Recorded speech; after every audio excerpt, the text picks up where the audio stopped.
last days of December, Dr. Hall, the village priest, was working in his study, when his servant entered the room in great alarm. "Oh, Dr. Hall, sir," she cried, "what do you think? The poor squire's dead." "What? Squire Bowles? What are you saying, woman?" replied the priest. "I saw him only yesterday." "Yes, sir, I know," said the servant, "but it's true. Mr. Wickham, the clerk, has just brought the news on his way to ring the church bell. You'll hear it yourself in a moment. Listen, there it is." And sure enough, the bell then began to ring, long and slow, telling the people of the village that someone had died. Dr. Hall stood up. "This is terrible," he said. "I must go up to the hall at once. The squire was so much better yesterday. It seems so sudden."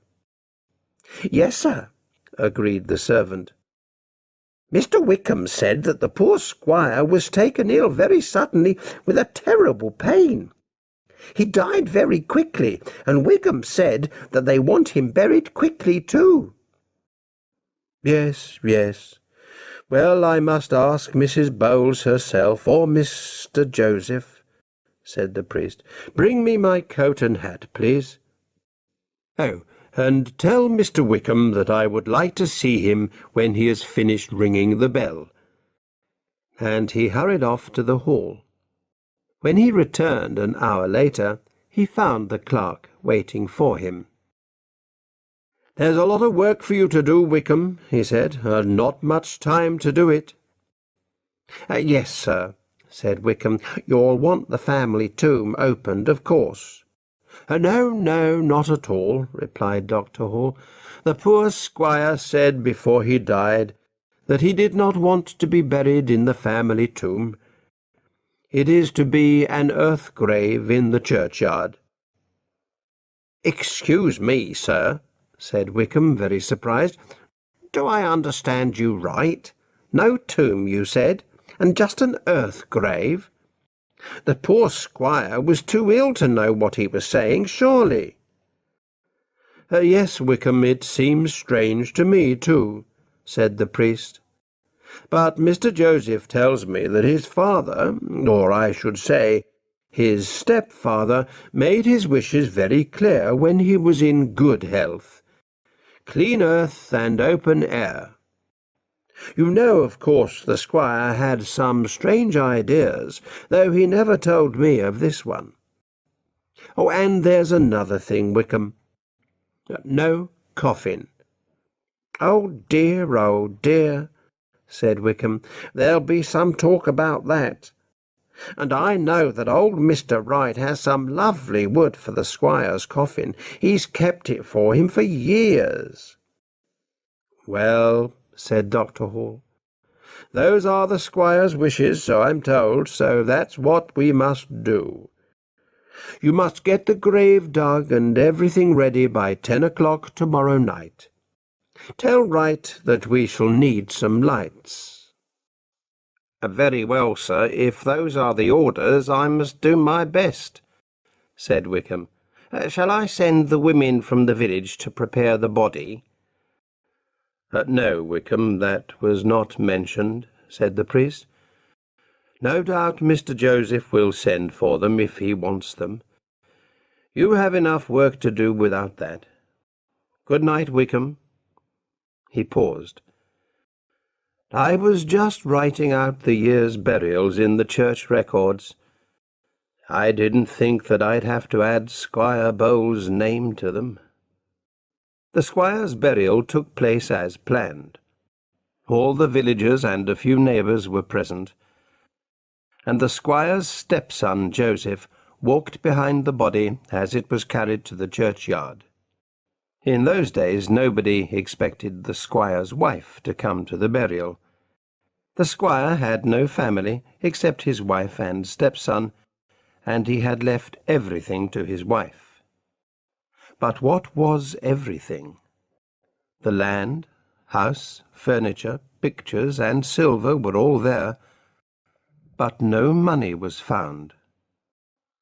This was very strange. Squire Bowles was quite a rich man. He received plenty of money from his land every year. His lawyers were honest, but still there was no money. The squire had not been mean with his money.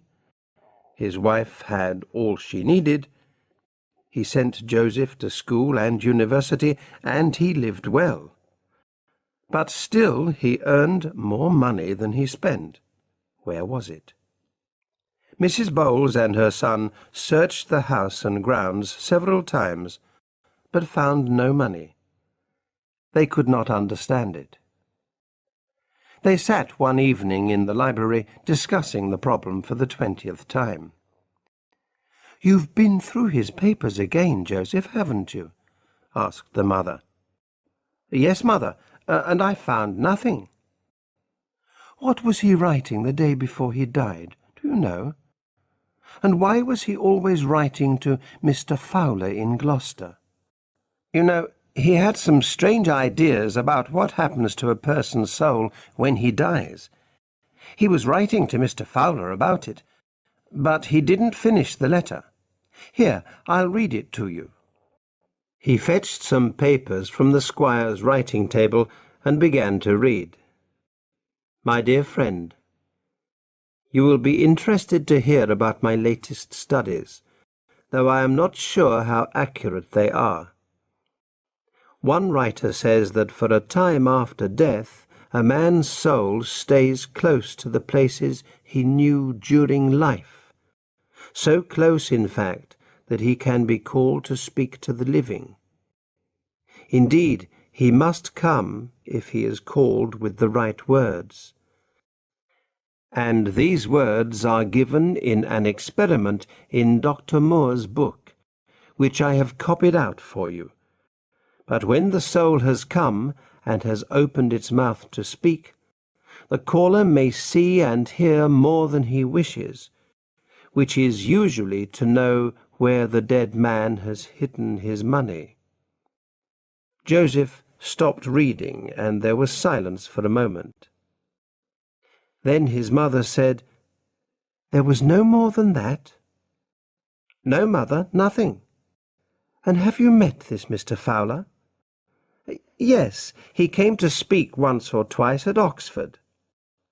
"Well," said the mother, "as he was a friend of the squire, I think you should write to him and tell him what has happened. You will know what to say, and the letter is for him after all." "You're right, mother," replied Joseph. "I'll write to him at once." And he wrote that same evening. In time, a letter came back from Gloucester, and with it a large packet. And there were more evening talks in the library at the hall. At the end of one evening, the mother said, "Well, if you are sure, do it tonight. Go round by the fields where no one will see you. Oh, and here's a cloth you can use." "What cloth is it, mother?" asked Joseph. "Just a cloth," was the answer. Joseph went out by the garden door, and his mother stood in the doorway thinking, with her hand over her mouth. Then she said quietly, "It was the cloth to cover his face. Oh, I wish I had not been so hurried." The night was very dark, and a strong wind blew loud over the black fields, loud enough to drown all sounds of calling or answering, if anyone did call or answer. Next morning, Joseph's mother hurried to his bedroom. "Give me the cloth," she said. "The servants must not find it, and tell me, quick." Her son, sitting on the edge of the bed, with his head in his hands, looked up at her with wild, red eyes. "We have opened his mouth," he said. "Why, oh why, mother, did you leave his face uncovered?" "You know how hurried I was that day," she replied. "I had no time. But do you mean that you have seen it?" Joseph hid his face in his hands. "Yes, mother, and he said you would see it too." His mother gave an awful cry and caught hold of the bedpost. "He's angry," Joseph went on. "He was waiting for me to call him, I'm sure. I had only just finished saying the words when I heard him, like a dog growling under the earth." He jumped to his feet and walked up and down the room. "And now he's free. What can we do? I cannot meet him again. I cannot take the drink he drank and go where he is. And I'm afraid to lie here another night. Oh, why did you do it, Mother? We had enough as it was." "Be quiet," said his mother through dry lips. "It was you as much as I. But why spend time talking? Listen to me. It's only 6 o'clock. Yarmouth's not far, and we've enough money to cross the sea. Things like him can't follow us over water. We'll take the night boat to Holland. You see to the horses while I pack our bags." Joseph stared at her. "What will people say here?" "You must tell the priest that we've learnt of some of the squire's money in Amsterdam, and we must go to collect it. Go, go. Or if you're not brave enough to do that, lie here and wait for him again tonight." Joseph trembled and left the room. That evening after dark, a boatman entered an inn at Yarmouth where a man and a woman were waiting with their bags on the floor beside them. "Are you ready, sir and madam?" he asked. "We sail in less than an hour. My other passenger is waiting by the boat. Is this all your luggage?" He picked up the bags. "Yes, we are travelling light," said Joseph. "Did you say you have other passengers for Holland?" "Just one," replied the boatman, "and he seems to travel even lighter than you." "Do you know him?" asked Mrs. Bowles. She put her hand on her son's arm, and they both paused in the doorway. "No," said the boatman. "He keeps his face hidden, but I'd know him again by his voice. He's got a strange way of speaking, like a dog growling. But you'll find that he knows you. 'Go and fetch them out,' he said to me, 'and I'll wait for them here.' And sure enough, he's coming this way now." In those days, women who poisoned their husbands were burnt to death. The records for a certain year at Norwich tell of a woman who was punished in this way, and whose son was hanged afterwards. No one had accused them of their crime, but they told the priest of their village what they had done. The name of the village must remain secret, because people say there is money still hidden there. Dr. Moore's book of experiments is now in the University Library at Cambridge, and on page 144 this is written: "This experiment has often proved true. To find out gold hidden in the ground, robbery, murder, or any other thing, go to the grave of a dead man, call his name 3 times, and say, 'I call on you to leave the darkness and to come to me this night, and tell me truly where the gold lies hidden.' Then take some earth from the dead man's grave, and tie it in a clean cloth, and sleep with it under your right ear.